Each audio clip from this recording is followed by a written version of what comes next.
right. Hi, everyone. I'm Alexa. Obviously, you know me. And this is our special guest. You want to introduce yourself? Yes. Hello. I'm Alexa's friend Hannah. Honored to be here. Yes. Also, big fan. Yes. Big fan. Thank you. Thank you. You know, it's so funny because Hannah has her own podcast. So I'll let you talk about that a little bit if you want. Well, thank you. I do have a podcast. It's called Our Non-Toxic Podcast. Mine and my co-host. And we actually record in the studio. So it's that would account for the change of scenery. But it's all things lifestyle, you know, entrepreneurship, fitness, just general life. I love it. A little bit different than yours, but we have a great time. Completely different than mine. It's called Our Non-Toxic Podcast, and mine is toxic. Which is a little sinister. That's just okay. a little. Yeah, it's fine. It's fine. It's balance, right? Yeah, it is a good balance. So I always ask, you know, my guests what they want to talk about. Like, what story are they interested in? And Hannah brought up a great story. So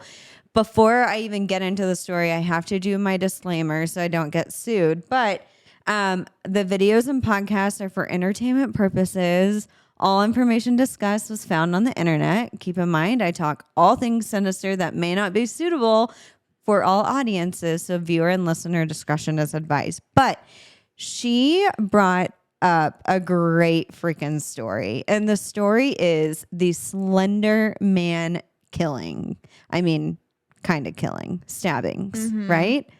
Like, this story is wild. Wild. I remember hearing about it, and I've seen a couple different specials online, and I am so intrigued, but it's been a while since I've heard about it. So when you asked me, I was like, I've always wanted to dig into this one. Yes. And I would love to have you tell me all about it. Yeah. So we're going to talk about this. And, you know, normally during the episodes, we do a drinking word, and we actually are not drinking this episode. No, I am not pregnant again, but I have not eaten since 9 a.m. and it's like 3:30 in the afternoon. We're being responsible here. Yeah, I think we need to eat first before I drink. I did bring a bottle of wine. But anyway. Symbolically. Yeah, we will pretend that we are drinking. She has a coffee. I have a water. So cheers to us for hydrating and caffeinating. Absolutely. Anyway, if you are drinking, please feel free to drink, and you are more than welcome to pick out a word in the episode, maybe stabbings. Yeah. I don't know. Pick out a word and follow along. It's a great word.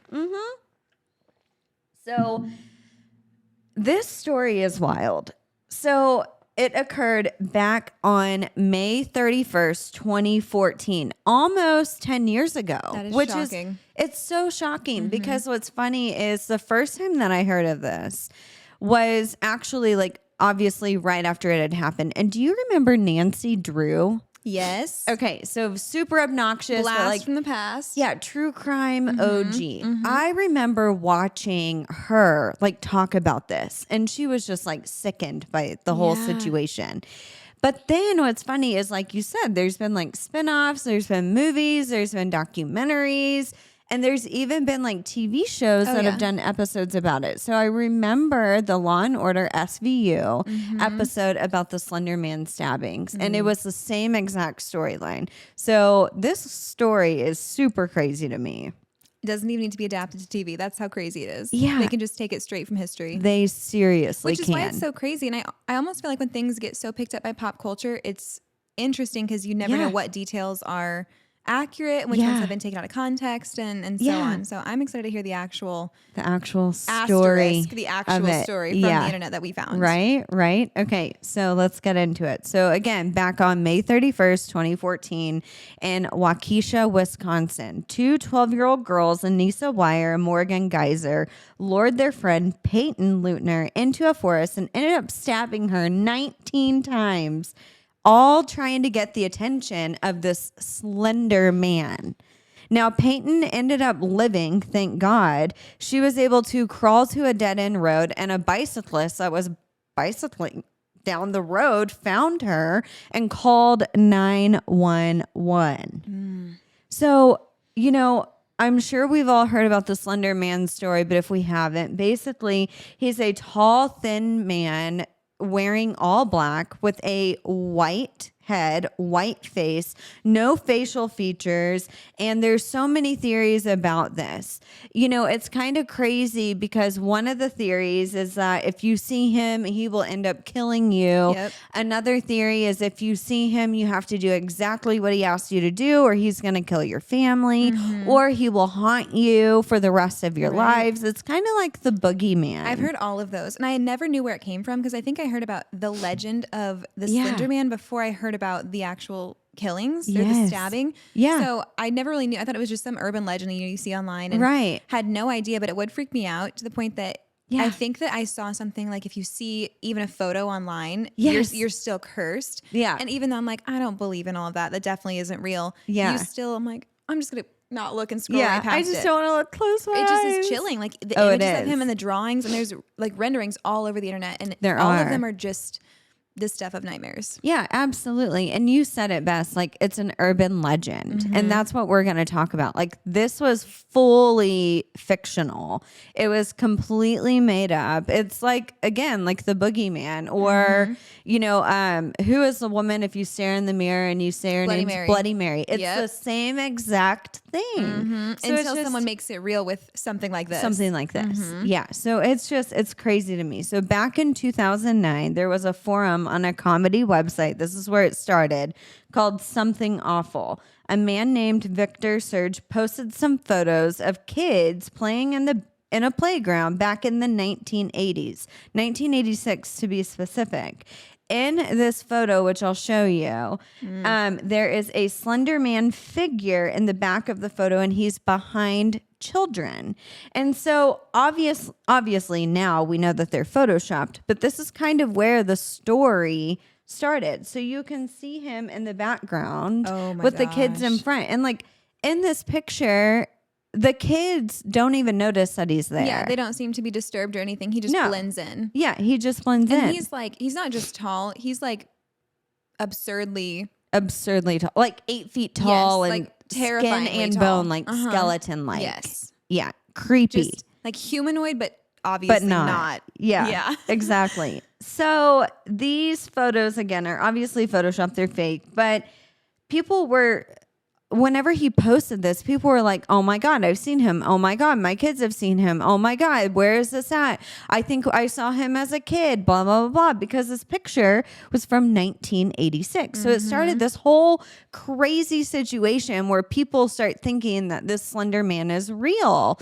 And I'm not going to negate the fact that maybe people saw a creepy man in a playground that was tall and lanky. But it's almost like he has so few recognizable features. He has no facial features. He's just tall and pale. Yeah. That's a pretty generic description of anything terrifying. Like, it is. Tall, pale, in the shadows. Right. So wearing all black. Yeah, it could easily be adapted to anyone's nightmare as a kid. Yeah, exactly. Completely. Which maybe is why someone chose to use that figure to spin this whole thing. Right. Exactly. So, you know, people were saying that they know that he's abducted children and that he's done terrible things to children. And so then a site called Creepypasta Wiki talked about the story of a Slender Man and ended up becoming so obsessed with the story. But again, he knew that it was all fictional, the author behind it. So then people start becoming obsessed with the story, including these two girls. The two girls clearly didn't know that it was fictional, and they thought, you know, they're 12 years old. They thought it was true. When we're 12, we think the boogeyman's real. Oh, yeah. Like, I was terrified of something under my bed until I was like 14. And then you're like, I'm 25 okay. and I still won't check under the bed. So yeah, right? It doesn't ever go away. Yeah, especially, I mean, if you are home alone and you hear something in like your house, you're not going to go look under the beds or in the closets. I'm or going to go peacefully unaware of whatever is happening. Exactly. You're like, oh, it's fine. Everything's fine. So someone had even posted a newspaper clipping because, again, people got like obsessed with this.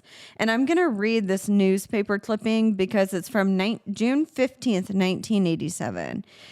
So it says Sterling City, California. A spokesman for a Sterling City Police Department admitted that this week that there are no promising leads on the case of 8-year-old Katrina Elkins, who went missing from her home Thursday night. It's like she disappeared into thin air, said the neighbor. Police were called to the residence at 6:30 by her father. He realized that Katrina went missing from her bedroom.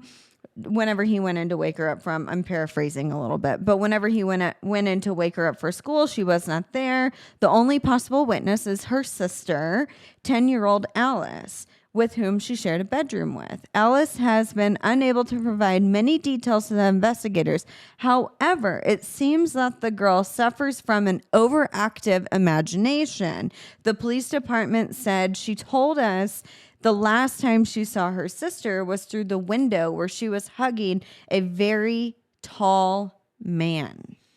I have goosebumps. Like, it gives me chills. Ooh. It gives me chills. Yeah. So when somebody posted this on this creepypasta wiki, again, kind of like Wikipedia or Reddit, like a blog. Right. When someone posted this, they're like, oh, Slender Man's real. That's him. Yeah. That's him. Instant confirmation. Instant confirmation. I don't want to speculate, but I will. Mm-hmm. It seems like the description is so vague, it could be adapted into any story. Like anything scary that's happened involving some kind of shadowy, nefarious figure. Right. He's probably a little tall, a little mysterious. Yeah. And if you're just getting a quick glimpse, like in the dark, say, you might not notice any features. Yep. I don't know. Especially as a child, I think that you might be so shattered by trauma that you just don't know what's going on. And maybe you don't have a very reliable memory of the situation. Or let's do the flip side of this. Maybe the sister really did see her hugging a tall man. Maybe there was a man at the window and he lured her out, and the sister saw it happening. And so in order for her to get out of the window, she's having to like hug him so he can carry her out or pick her up and pull her out of the bedroom. In my opinion, that is not an overactive imagination of a 10-year-old little girl. No. She probably really did see her sister leaving with a man. And they're just discrediting what she said because she's a child. And thinking there's no way that they were hugging. It has to have been something that she just made up in her head. But when you're that age, she might not have a concept of how awful and malicious people can be. So she just does see it as a hug. Right. Especially if there was some kind of like a manipulative luring tactic. Absolutely. They're not going to come out and threaten the child they're trying to get to go quietly away. Yeah, so exactly. And you said it perfect. She's 10 years old.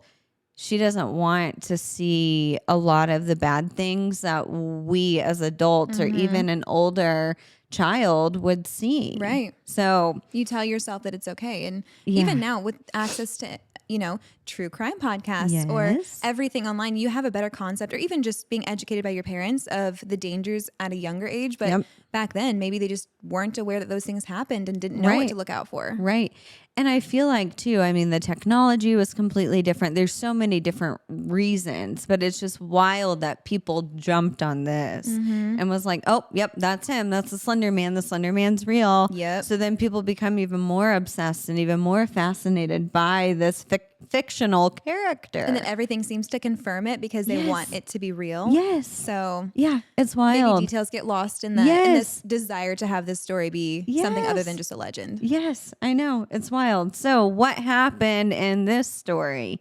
Around 10 a.m. on May 31st, 2014, a 911 call came from a bicyclist saying there was a 12-year-old girl that had been stabbed laying on the side of the road.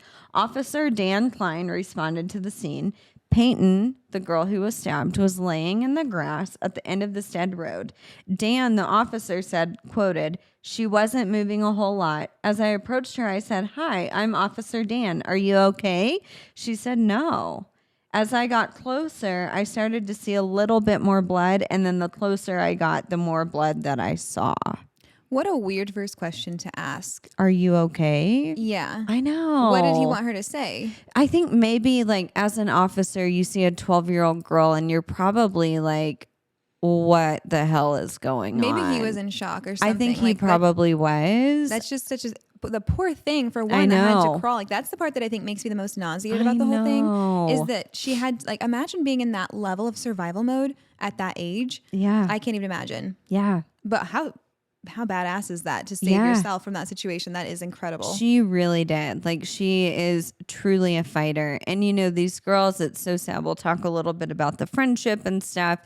But the girls were all friends except for Anissa. Like, Anissa wasn't. She was kind of newer to the group. But it's wild. It's so sad. Like, you expect, especially at 12 years old, you think your friends are like the best people to be around. Oh my gosh, yeah. Like, at that time, you kind of hate your parents because you're about to be a teenager. And like, naturally, the only people you want to be with are your best friends or any friends in general. And it's sad. Oh yeah. And you think the worst thing they could do is like sit next to the boy you like at lunch, not stab you 19 times and leave you for dead in the woods. But I guess you never really know your friends. Yep. So Peyton immediately told the officer that her best friend, Morgan Geyser, attacked her and that there was another girl with her. The detective went to Morgan's house, talked to her mom, Angie, and it was determined that the other friend's name was Anissa Wire. Both girls were missing from the home. They had stayed the night there. So the detective started searching for the two girls. The detective thought that maybe Peyton had her story mixed up, and because they're like, how in the world could a 12-year-old girl stab another 12-year-old girl 19 times? He seriously thought that maybe Morgan and Anissa were in the woods somewhere and that they were stabbed or hurt as well. Right. So fast forward to 3:00 that afternoon, both girls were found on the side of the highway walking, and they had been apparently walking for 5 hours. Oh my gosh. 5 hours. One of the detectives said, quoted, they were kind of dirty, covered in some stains, and their demeanor was very, very calm. They seemed kind of meek, if you will. I don't even know how to interpret that. Like, that is just, it's like, to picture that is such a nightmarish thing. Like, two little girls walking alongside the highway covered in blood. Yep. And not even shaken up by it. It just shows, I mean, of course they're in shock and they don't probably haven't processed or even have the ability to process that. Yeah. But it's just sickening. It's sickening. And it's like, I don't want to say that people are born evil because, I mean, I talk about a lot of evil people. But I don't know. The more you hear stories like this, it's like, if a 12-year-old is able to do these things, how is the 12-year-old not born evil? Right. Like, you don't just develop this, I don't know, mean to kill or mean to stab because of a fascination. I don't know. And it's so strange because at that age, you would hope that they haven't experienced something so horrific that would allow that like change to take place. I know it's possible. Yeah. But then for two girls even, because I don't know. I know that the power of peer pressure is insane. It is. To stab, to attempted a murder on a friend. Yeah. That's just insane to me. And I don't understand what could have, I guess, come over these girls, like what their influence was that was so strong and how it got that deep into their minds and their psyche. Yeah. Just the fascination with the Slender Man. It's wild. Does it say how they got their like orders from him or how did okay a little bit I'm getting ahead of myself. No, it does though, because it makes you question. You're like, how in the world are they able to do all of these things? Right. So both girls at this time are now taken into different rooms for interrogation. They want to find out what in the world happened and why did these girls stab their best friend or Morgan's best friend. So one of the detectives talked about how Morgan, again, was just very, very calm throughout the entire interrogation process. He said, I have a lot of quotes too, because I feel like the best way to tell the story is through the detectives and how they specifically witnessed everything that these girls said. So another quote said, I mean, she's at a police department and she's covered in blood. This is like a normal day for her. I have never gone into an interview so blind as I have in this one. I thought that maybe this was all about a boy. This fight was all about a boy. Well, come to find out, it's not. It's not all about a boy. And it wasn't just a fight. Yes, it's about a man, a fictional character. So they are shocked to find out the true story about all of this. So again, Morgan and Peyton have been best friends for years. Morgan would end up calling Peyton Bella. That was her nickname because she had another friend named Peyton. And so she gave Peyton the nickname of Bella. When in the interview, she had asked specifically to the detective, is she dead? I'm just wondering, is Bella dead? So you've been best friends with this girl. You even give her a nickname. But the first thing that you ask the detectives. So cavalier. Yeah. Is she dead? I mean, I don't want to pretend to even understand psychology or trauma responses or anything. Yeah. But that just doesn't seem right. There's no way that you can have witnessed all of those things and have no emotion. Yeah. Like if not you're a even sane, rational person. Exactly. And I understand like maybe they're in shock, but then again, like they were walking for 5 hours, which we'll talk a little bit about where they were walking to. But it's like, I don't know. You would think that even as a 12-year-old, I'm sorry, but when I was 12, if I was taken into an interrogation room at a police department, I would be terrified if I did something or if I didn't. Oh, the fear of consequences, the shame, the regret, the terror, like all of those things. All of it. I would sob my eyes out if I was about to get grounded for not cleaning my room. So facing something like this, I have no idea. But obviously, we weren't in the same headspace as these girls. No. Thankfully. Yes, thankfully. But still, it's wild. So Morgan ended up admitting in the interview that they were trying to kill Peyton. She said quickly in the interview that they were. Morgan said, I figured that I'd get into trouble eventually, though, because Mommy always said that whatever you do catches up to you eventually. And it did. So both girls discussed that they had become obsessed with the story of the Slender Man in the woods, and that if they didn't kill Peyton, then he would kill their families. Anissa told Morgan that she saw the Slender Man, and Anissa explained to the police that she learned about this frightening Slender Man figure on a website that collects horror stories called Creepypasta Wiki that we talked about in the beginning of the episode. So this girl was just Googling probably creepy stories or horror stories or, I don't know, urban legends or whatever. Behavior. Yeah, exactly. You get morbid curiosity. You want to be scared, especially sleepovers. Yes. In 2014, she had full access to the internet. She probably didn't have a cell phone at that time, but her parents probably had a laptop or a computer, a cell phone that they had access to the internet. So she goes to Creepypasta Wiki. She starts searching different horror stories and she comes across the Slender Man. So she becomes obsessed and then ends up telling her friend Morgan about this. So then Morgan starts becoming obsessed with the story. There's even, I don't know if I put it in here. I might have. Yeah, it's down below. But it even talks about how obsessed both of these girls end up getting. So Anissa is the one who tells Morgan that she sees the Slender Man. Right. Like, it just randomly sees him. And so she thinks, because one of the stories that she came across, the urban legend, was if you see him, you have to kill for him. Like, you have to sacrifice for him. So that's where all of this started. Oh my gosh. And if you think about it, how messed up is it that someone just decided to post it online one day to create this legend? Yeah. And it led to all of this. And it led to this. And I'm sure that I hope that person didn't mean any harm by spinning this story. No, just absolutely putting it out not. for some kind of scary entertainment. Yeah, it's just a story writer. I mean, if people took like Stephen King's as movies an instruction manual. or books, as an instruction manual, we'd all we would be doomed. We would be doomed. Yep. So she said about the Slender Man, she said there was one of them called the Slender Man. He can be anywhere from 6 feet to 14 feet tall. He's, like I said, a tall guy who consistently wears a suit. He doesn't have a face and his skin is white. I actually thought that he was real because I saw him. We were like talking on the bus and I look out the window and I see this thing standing like this with tendrils looking exactly like a tree. But he was there and then he was gone just like that. I was really scared knowing that the Slender Man was going to kill my entire family in 3 seconds and possibly kill me if I didn't do what he asked me to do. I don't even know what to say. I know. It's wild. And so what I think is crazy, if I analyze this, she said it looks exactly like a tree.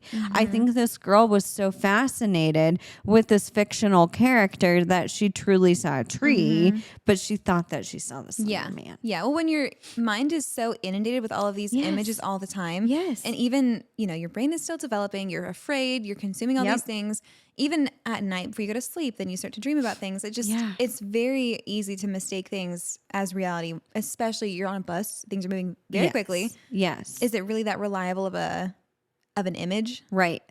And I feel like at that age too, it's so easy to be able to associate reality with fiction. Like you could be told something and think it's absolutely true. Oh, yeah. Or you could tell a lie and believe that your lie is true. And so in her mind, I think she was just hyper focused on this one thing, and she was almost looking for him. Yeah. Yep. Absolutely. And of course, you look for something long enough, you're going to find it. You are going to find it.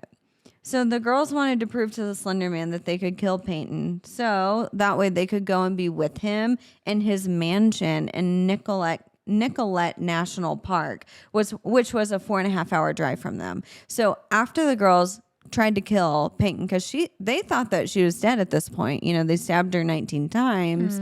They started walking, and they were walking towards this national park because on this creepypasta, somebody had posted that he lives in a mansion out in the middle of this national park. Yeah. Again, it makes you wonder what their intentions were when they posted that, because I'm sure it wasn't to lure 12. You hope. You never know. But you hope it wasn't to lure 12-year-olds out there. Right.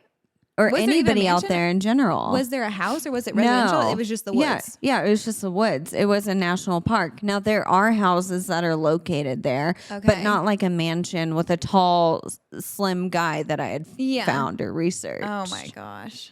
So in the interrogation, the girls quickly obviously turned on each other. They started blaming each other to be the masterminds. The detectives ended up determining that these girls planned this attack on their best friend 6 months prior. So they had been working on what they were going to do to this poor girl for 6 months. Oh my gosh. It's wild.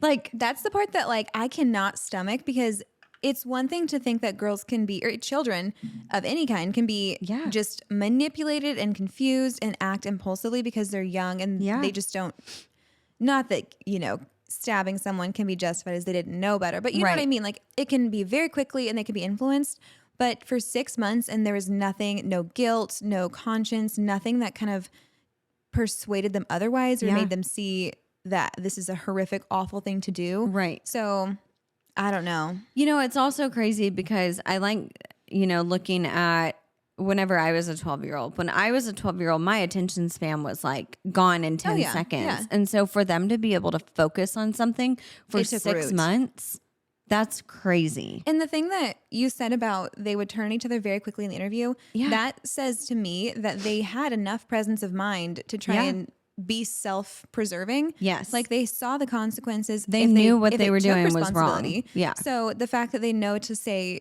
it was her, she was in charge of all of this, means that they're not fully dissociated. Like they're not detached from reality in every way. So that's almost even scarier because you can't even claim that they're fully not present in what's happening because they know enough to know there's consequences. Yes. It's crazy. You know, the girls, one of the plans was they wanted to take Peyton to this local park that they normally would go to and kill her in the bathroom. Anissa said, "From what I read on the computer, it's easier to kill people when they're either asleep or unconscious. And it's also easier if you do not look them in the eyes." She also said, "I kind of thought banging her head up against the concrete was a good idea." Obviously, they didn't do that. Obviously, that didn't happen. But this girl, both girls ended up researching. But this girl was looking up, how do you kill people quickly? What's the quickest way to kill somebody? Do I look them in the eyes or do I not look them in the eyes when I kill them? Like getting down to that specific granularity is just terrifying. And it goes back to me thinking like, I'm sorry, I would like to know a little more about her childhood and I wish there was more information about it. But it's like, has this girl killed animals before? Yeah. Was there any prerequisite to this that might have led someone, like tipped someone off to this behavior? Right. And I don't even know that I could read an article. Like, first of all, who's writing how to kill people articles? Is it on like WikiHow? Right. That doesn't make any sense. Or YouTube or something. Yeah. I don't know why we're making tutorials about that, like next to the cat eye videos. But I don't think I could even stomach reading the article at this age. No. Let alone at 12. Right. And that's not even close to actually carrying it out. Yeah. So this is just unfathomable in every way. I know. It's wild. It's really wild. Also, was no one monitoring search histories back then? Right. Like, what the hell were the parents doing? Know. What were the parents doing? Because when the detectives ended up getting all of the devices, obviously they found all of this. Mm-hmm. But it's like, what were the parents doing? Why were they not looking at the search history? Exactly. You're not checking at all what your kids are doing. And I just don't believe that there was no sign for the entire 6 months. Right. That was even a little bit alarming. For either one of the girls. Are they that... I know. That much of a criminal mastermind that they can just a mask manipulator? It and hide all? Yeah. Yes. I know. I don't get it. So the girls ended up taking Peyton out into the woods to go bird watching. Morgan, the one who ended up stabbing her, said, "People who trust you become very gullible." And it was sort of sad. So the girls, in my opinion, were evil. Mm-hmm. They say they start playing a game out in the middle of the woods after the bird watching because they got bored. They, again, were playing hide and seek. And I have to read this interrogation interview word for word. I can't paraphrase just because it's chilling what the girls say. Anissa said she was going to, talking about Peyton, she was going to hide one place and then I was going to hide in another. And then Morgan and I were going to be like a lioness chasing down a zebra. I was going to tackle her and then Morgan was going to start doing the stabbing. So I started walking away. And then like when I was 5 feet away, I said, "Now." I'm like, "Go ballistic, go crazy, make sure she's down." The detective said, "What did you do next?" Asking both girls, obviously separately. Now she's talking to Morgan. Morgan said, "I already told you, stab, stab, stab, stab, stab. It was weird. I felt no remorse. I thought I would actually feel something, but I felt nothing." That makes me want to vomit. It's so like... I have to laugh whenever I talk about this How much stuff. more clear could it be? Like, that they're psychopaths. They are psychopaths. And it's crazy because, again, like, you just have to believe that kids are born evil like this in order to be able to do something at such a young age and then have seriously, like, no emotion on the interrogation process and just being so calm. I mean, you hear about other serial killers who show these traits of, like you said, abusing animals and killing animals, and they just escalate. Yes. So the same thing is true. Like, you wonder if this fixation is innate. Like, did they just come without this empathy or any regard for other human life? This like sociopath type mentality behavior that just makes you unable to feel for others and then commit these awful, heinous things. Right. It makes you wonder. It really does. And we'll talk a little bit about, the future and where they're at today and stuff like that here in a little bit. But yeah, it makes you wonder, like, how did the girls get to this? Were they exposed to some sort of violence as a young child that made them not have any emotion or, like you said, sociopathic like tendencies? It makes you really wonder. And that's what's crazy is that, I mean, you know way more about these individuals than I do, but you usually hear about people that work alone. So there's a one-off case of these people who are kind of deviant from society. Yes. But to have two girls that just happen to be in the same grade, at the same school, in the same town, is that just like a crazy, awful alignment of stars that gave two twisted individuals like the same proximity? Right. Or I don't know. Like, what are the odds of that? Did the stars align for them to meet? I mean, like Jeffrey Dahmer didn't have like a killing buddy. No, it was just him. He just lured the men in. And it's easier to believe that there's just one person who is just so awful because of something that happened to them. But to think that awful things must have happened to these two girls and then they happen to just connect. Or I don't know. What's even more scary is like, maybe awful things didn't happen to the girls. And maybe they were never, maybe they never saw any violence or anything negative to this extent, and it was all pure research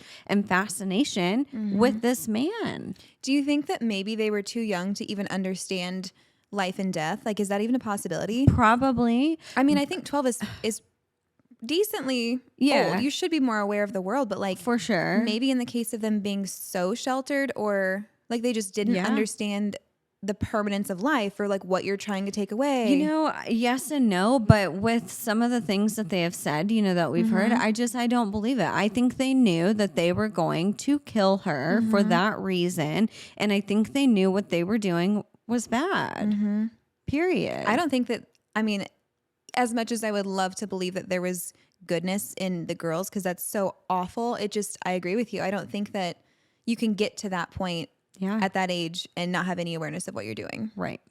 Which is even worse. Even scarier. Because you see things about, you know, little kids, like 3 or 4 or 5 that get a hold of a weapon on accident or something happens and they just don't know. Right. But 12, I mean, what are you, in 8th grade by then? Yeah. So. Yeah, it's wild. It's wild. 7th grade, 6th, 7th. Yeah, wild. Old enough to know. Old enough to know better. So, you know, they consistently say that they wanted her to die because of, you know, why they wanted her to die. But the girls ended up being charged as adults with attempted first-degree murder after the interrogations, which, in my opinion, is accurate. They should have been. And during searching for additional evidence, it was determined that Morgan is the one who Googled how to get away with murder. What kind of insane person am I? And she had also had drawn pictures of the Slender Man in her journal. They found pictures of this at school in her locker. Also pictures that she had drawn with dolls with their heads and limbs cut off.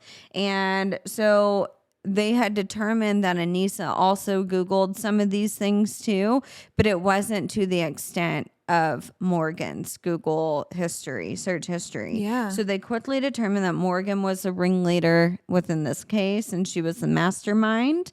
She was later diagnosed with early onset schizophrenia, and apparently her father has this as well. So fast forward to the trial. The trial started in 2017, which was 3 years after. Gosh. I know. 3 years after. Was there a reason, or do I just not understand the court system? So there were lots of reasons. What I had found was mostly the mental testing, shall we say, which we'll talk a little bit about, the insanity pleas and stuff like that. But they wanted to be able to determine if either of these girls had any mental disorders. It took 3 years. It took 3 years. It also took them a long time to get the search history. They did determine some of the search history was deleted. They don't know by who, because there was some search history deleted the day of the stabbings. There was some deleted after. There was some deleted before. So they were trying to determine who deleted the search histories, if the parents were trying to protect the girls. So some of that had happened. There were also, I had read, and I did not confirm this, I had also read on Reddit that the girls were both saying that they were going to commit suicide whenever they were being held those 3 years prior to the trial. So, which is understandable. They're 12 years old. They're taken away from their parents. They know that what they did is wrong, but they probably didn't think that they were going to go to jail. Yeah. They probably were like, oh, well, if I tell the truth, then I get to go home. Yeah. So I understand, you know, why they might have said that they were going to commit suicide. So that's why the continuance continued to happen. Yeah. So both girls ended up pleading not guilty due to a mental disease or defect. Anissa ended up taking a plea deal and pled guilty to attempted second-degree intentional homicide, with having the jury hear her insanity defense to determine whether or not she was criminally responsible to be able to be sent to prison, or not guilty due to the mental disease and or defect and be sent to a state mental institution. So she was found not guilty by reason of mental disease or defect and sentenced to 25 years in a state institution. 25 years. So she will be 37 if she serves that entire 25-year sentence. And I hate to even feel any remorse for someone who's done something so awful and tried to take someone's life away. But then you have to think about what kind of individual you'd be putting back out into the world. Because she's never even been an adult in the world. She's not even a high schooler in the world. So if your whole life and a lot of your formative years are spent behind bars and you haven't had any interaction, you haven't seen think true about life. How the world will have changed from 2014 to when she's when she's out. Like she's not going to even be able to keep up. No. So is that going to make her more angry and more likely to be violent again? Or right. Or will she truly be reformed? a changed person? Yeah. Can you be reformed if you have? I don't know. I don't know. That's a whole different, discussion, I think, in my opinion, because I think our Justice Department is so ass backwards in so many ways, and a mental institution for 25 years. Who's to say that that's the right punishment for a 12-year-old who stabbed her best friend 19 times in the back due to fascination? I don't know. Right. I am not, any sort of type of expert in that means. But what I can say is, like you said, she's going to come out. Even if, let's say, she gets released next year, there's a huge difference in a 10-year time gap with technology, with just the world in general. She would need a very, very, very strong support system to be able to be supported outside of this institution. Oh, yeah. And not that she didn't bring it on herself, but the internet and the world knows what she did. So anything she goes to do in the future, this is going to follow her. And like I said, she did make her own bed, but at the same time, what does that do to a person's psyche whenever you come out hated by the world? Everyone knows what you've done. You don't understand what's going on. You've been left behind by technology. You don't know how to adapt. You're behind all your peers. That doesn't really give you the warm and fuzzies and make you likely to go do charity work. Exactly. So exactly. I think it's just asking for something bad to happen. I agree. So Morgan also took a plea deal, and she pled guilty to attempted first-degree murder, intentional homicide, and she did not challenge her insanity defense. She was sentenced to 40 years in the mental state institution. But what's funny is both girls were sent to the same mental institution, Winnebago Mental Health Institute. Like, I'm sorry, isn't that like a conflict of interest? Yeah. Like, you couldn't find any other state hospital to commit murder. Yeah, you or can't like put them elsewhere? Right. Or you couldn't go to like a neighboring state. Like surely one other state would have said, yeah, you know what? Normally we don't take any people outside of the state, but we will because it's probably not a good idea for both girls to be at the same mental institute. Exactly. Clearly they can escalate each other and they're both volatile. Yes. Like that doesn't seem smart at all. But again, what do I know? Right. I'm not no expert, but again, I think that's pretty freaking stupid. Exactly. So let's talk about today. Where are the girls? Well, Anissa was released from the mental health facility in 2021 with an ankle monitor. Today, well, back in September, shall I say, she got just September of this year, she got her ankle monitor removed. Oh my gosh. So today she is 21 years old. I didn't see that coming. Yeah. I don't even know. Especially for being sentenced to 25 years in a mental institution. 25 years.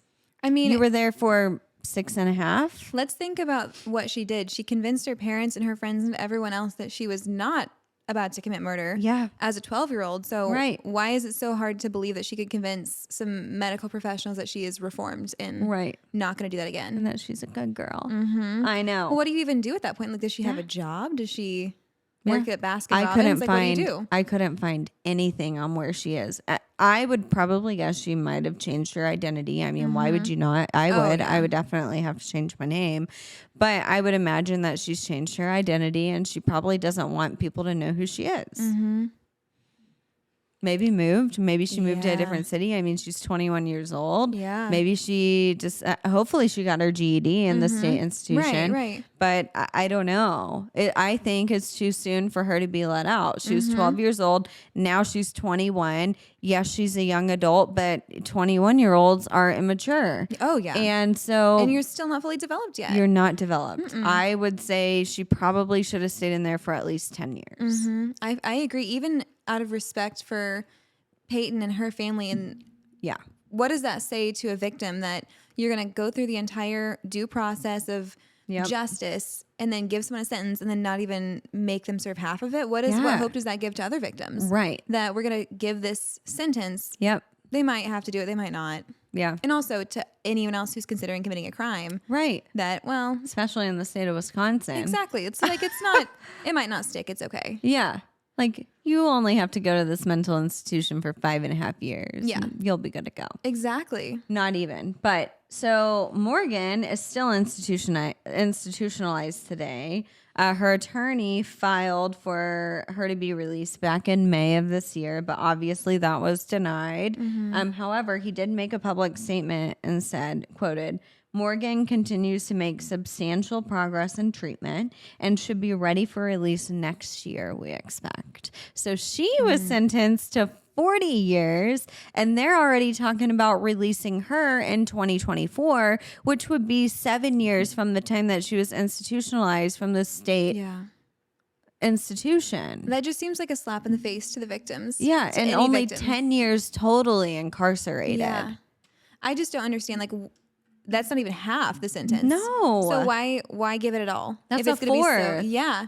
And I don't understand. I could see if she's served, 35 years and they're going to say, okay, the last 5 years, we're just going to knock those off. Because that's still, right. You've paid a lot of your dues and, and you should have. Yeah. But it just seems so, like, if we're not going to enforce the punishment for manslaughter, and what are we going to enforce it for? You know? Exactly. Like first degree murder. Even, like I understand Peyton lived, and we're going to talk a little bit about her, but like, I understand that she lived. I understand the girls were 12 years old. I totally get it. They were not mentally developed. Their brain is not mentally developed. They cannot rationalize what is truly going on in the world at 12 years old, let alone in the 10 minutes, that they're doing something.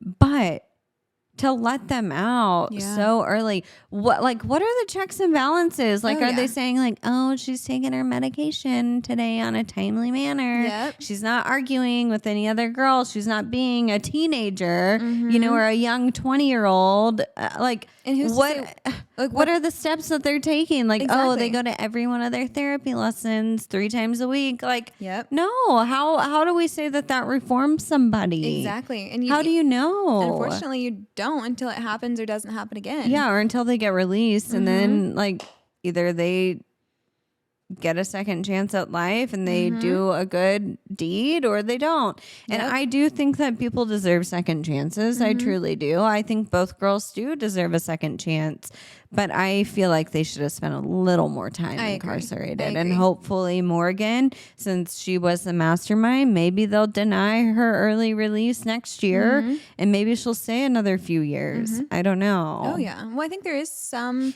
responsibility of the justice system to set precedents when it comes to situations like this where you've never seen it before, and you've never seen 2 12-year-old girls commit or attempt to commit murder. So this is going to be hopefully one and only, but unfortunately that isn't always how it works. Right. So if this is what everyone else is seeing, and if there's other, sociopathic adolescents out there that are saying, well, these girls did this and they were out less than a decade. They were out. Yeah, exactly. Like, where's the consequence in that? You're setting a precedent of lackadaisical punishment, early releases, lack do of whatever you want as You'll a 12-year-old. You'll be out by 21. Yep. What does that say? Yeah. And you know how kids can be whenever, for sure. you distort yourself into thinking that your parents are awful and they're out to get you. And what if, this becomes a way to escape their reality? Like, oh, I'll just go to an institution for a while. Right. So I think it very well could have been. Oh yeah. And online, everything is glamorized anyways. So who's to say that people aren't going to glamorize this? I know. I don't know. You could get into a rabbit hole with that. We really could. So Peyton, obviously, we know that she survived. Thank God. She's so strong. Yeah. She ended up having to have surgery to repair all of her major organs in her body because of the 19 stab wounds. She's also had tons of therapy, physical therapy, and then obviously mental therapy to work through her trauma.